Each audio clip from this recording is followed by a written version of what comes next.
ये सफेद पेपर और उसमें लिखी हुई ब्लैक डेट्स, ये केवल और केवल डेट नहीं है, दिनांक नहीं है, ये आपके रातों की नींदों का हिसाब लेने आई है। डर लग रहा है ना? डर लगना भी चाहिए, क्योंकि जो डरता है वही जीत का जज्बा भी रखता है। अगर आपको डर लग रहा है तो क्या इस डर से आप डर जाएंगे या फिर इस डर को अपना जज्बा बनाकर इस पर जीत हासिल करेंगे? ये 3 मिनट इसी डर के ऊपर जीतने का समय है। इसमें हम ये बात करेंगे कि एग्जाम में जो डेट्स आपकी आई हैं, उनके बीच में जो गैप होता है उसमें आपको किस स्ट्रैटेजी से पढ़ना है, किस तरीके से तैयारी करनी है। क्योंकि केवल और केवल हम ये सोचें कि गैप डेज में हम पढ़ लेंगे तो हम अच्छा स्कोर कर लेंगे। पहले तैयारी को अच्छा करना होगा, गैप डेज में केवल रिवीजन हो, वही रिवीजन बहुत ही फुल्ली स्ट्रैटेजी के साथ करना होता है। तो आज हम बात करेंगे बच्चों, पहले तैयारी को कैसे करना है, उसके बाद किस ट्रिक्स और टिप्स का यूज करके उन गैप डेज में हम अच्छा स्कोर कर पाएंगे, क्योंकि वहां पर जो पढ़ा है वही एग्जाम की कॉपी में लिखा जाएगा। तो आप सब तैयार हैं? तो लास्ट तक मेरे साथ जुड़ना है, क्योंकि मैं लास्ट में वो ट्रिक भी बताऊंगी कि आप इस तरीके से याद करो कि एग्जाम के पेपर में एक भी अक्षर आप भूल ना सके।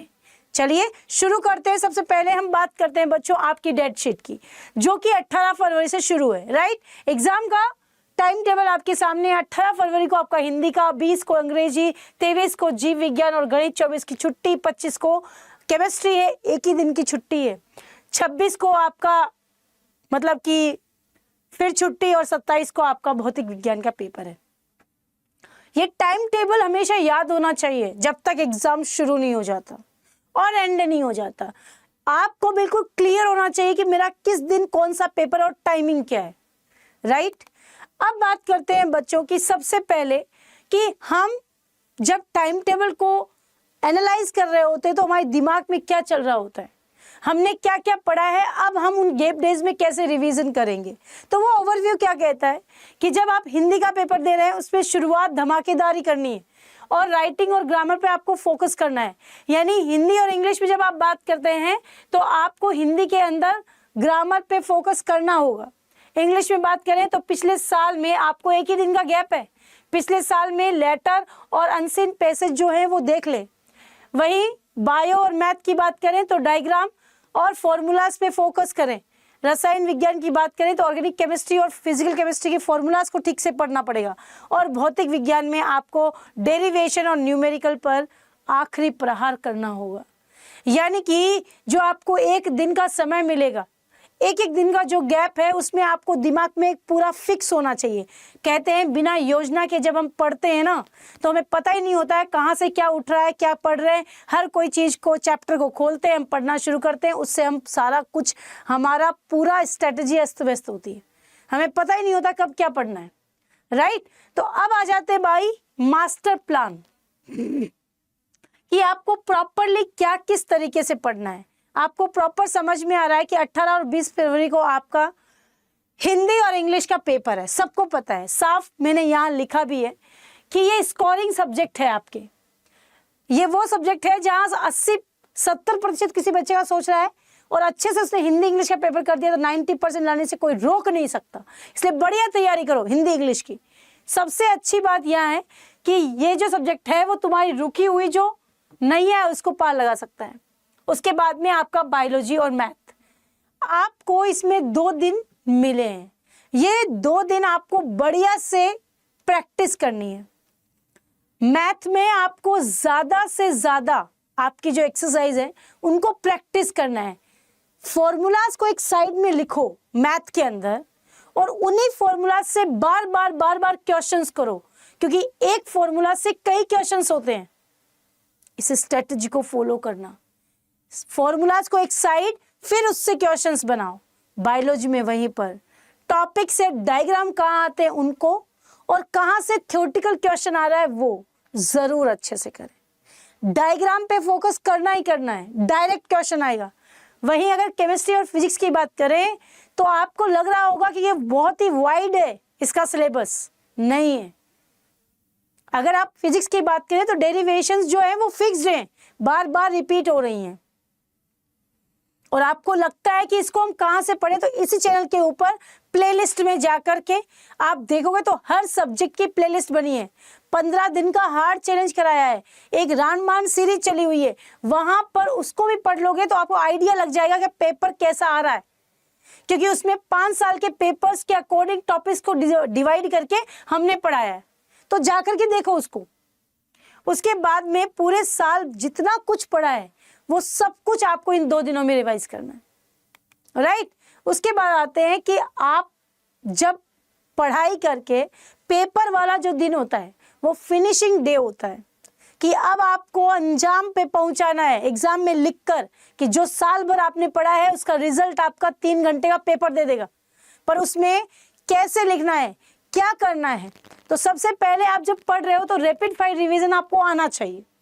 आपको हम शॉर्ट नोट दिए हैं, माइंड मैप्स दिए हैं, जाकर के पढ़ो, माइंड मैप से लिखो, उन्हीं को पढ़ो, तो उसको पढ़ने से ज्यादा नंबर आएंगे। क्वेश्चंस उसके अकॉर्डिंग आप सॉल्व करो तो आपको मालूम चलेगा किस तरह से पढ़ाई होती है। सेकंड, रिकॉल और मैपिंग। जो कुछ आपने पढ़ा है उसको रिकॉल करिए। जितना आप 5 मिनट भी अगर आप फ्री होते हैं तो रिकॉल करिए कि आपने क्या पढ़ा है। आपको याद होना चाहिए कि मैंने केमिस्ट्री में नेम रिएक्शन ये पढ़ी है, हुंस डीकर पढ़ा है, केनिजारो पढ़ा है, एल्डोल संघनन पढ़ा है, ईटाड अभिक्रिया पढ़ी है, उसमें क्या होता है, टोलुइन की रिएक्शन क्रोमिल क्लोराइड के साथ में कराने पर क्या बनता है, एल्डिहाइड बनता है, बेंजल्डिहाइड बनता है, दिस इज ईटाड अभिक्रिया। आपको याद होना चाहिए हर वक्त। जब आपका माइंड रिकॉल करना शुरू कर देगा तो उसको उस चीज की आदत हो जाएगी, वो एग्जाम में भी रिकॉल करेगा। आदत में जो चीज होती है वही तो बार बार होती है। अगर आप अपने दोस्त को रामू कह के बुला रहे हैं, बार बार आप रामू ही कह के बुला रहे हैं, फिर आप किसी और से मिलते हैं तो आप चेकआउट कर सकते हैं इस बात को कि आप उसको भी रामू ही कहेंगे, बिकॉज आपका माइंड में रामू नाम जो है बार बार रिकॉल हो रहा था, है ना। ये थॉट हमेशा दिमाग में रखो। पेपर सॉल्विंग, आपके 5 साल के जो पेपर्स हैं उनको बार बार मॉडल पेपर को सॉल्व करो बेटा। जितना 3.25 घंटे में लिख सकते हो लिखो। Practice makes man perfect, right. अब बात करते हैं कि याद करने की जादुई ट्रिक्स। सबसे इंपॉर्टेंट बात यही है कि याद कैसे रहेगा मैम, भूल जाते हैं, पढ़ते हैं भूल जाते हैं, सबके साथ है ये, मेरे साथ भी है। लेकिन कंसिस्टेंसी बहुत पावरफुल चीज होती है, बहुत जरूरी होती है। यहां पर आपको देखना होता है सबसे पहले, है ना, कमरा बन जाए किताब ऐसा होना चाहिए रूम, है ना। वहां पर किसी और की फोटो नहीं, आपके चार्ट्स होने चाहिए, माइंड मैप्स होने चाहिए। अपनी किसी भी कठिन थ्योरी और पॉइंट को अपने कमरे की चीजों में जोड़ दो, ठीक है, ताकि आप उसको अच्छे से रिलेट कर पाओ। जैसे हम कहते हैं कि रोजनमुंड अभिक्रिया क्या होती है, राइमर टीमान अभिक्रिया क्या होती है, राम नामक बालक, है ना। अगर राम नामक बालक है तो अपने भाई से जोड़ दिया कि ये बालक था, ये पढ़ता नहीं था, तो मैंने इसको बेहोश किया, फिर कुएं में डाल दिया। डराते ना कई बार छोटे बच्चों को कि तेरे को गिरा दूंगा, तो डर जाता है, फिर वो काम नहीं करता। तो याद हो गया कि मैडम ने बताया था इस तरह याद करनी।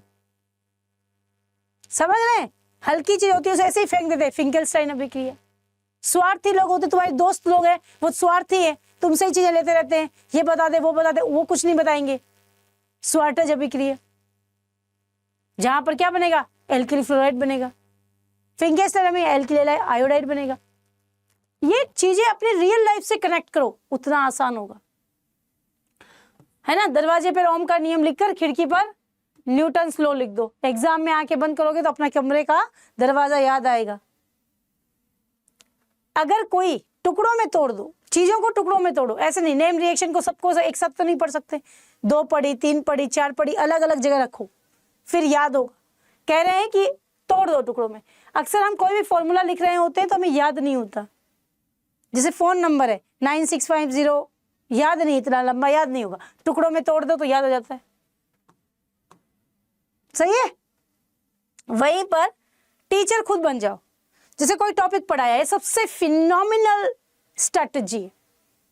इसमें जब पढ़ोगे ना, जैसे कोई टॉपिक पढ़ा, बहुत हार्ड है पर तुमने पढ़ लिया, तुमने याद भी कर लिया, पर कुछ समय बाद भूल जाएंगे। पकड़ो अपने बहन भाई को छोटे, या मम्मी को पकड़ लो, किचन में काम करे, मम्मी को पढ़ाओ, मम्मी SN1 SN2 रिएक्शन ये होती है ना। जब मम्मी पीछे से बेलन मार रही तो SN2 रिएक्शन, जब मम्मी सामने से थप्पड़े मार रही है तो असंभव रिएक्शन याद हो गई। मम्मी को ही पढ़ा दो, कोई और मिले ना मिले, मम्मी पढ़ ही लेगी, है ना। तो खुद टीचर बन जाओ, टॉपिक को पढ़ा किसी और को समझा दो, याद है, फिर वो कभी नहीं भूलोगे।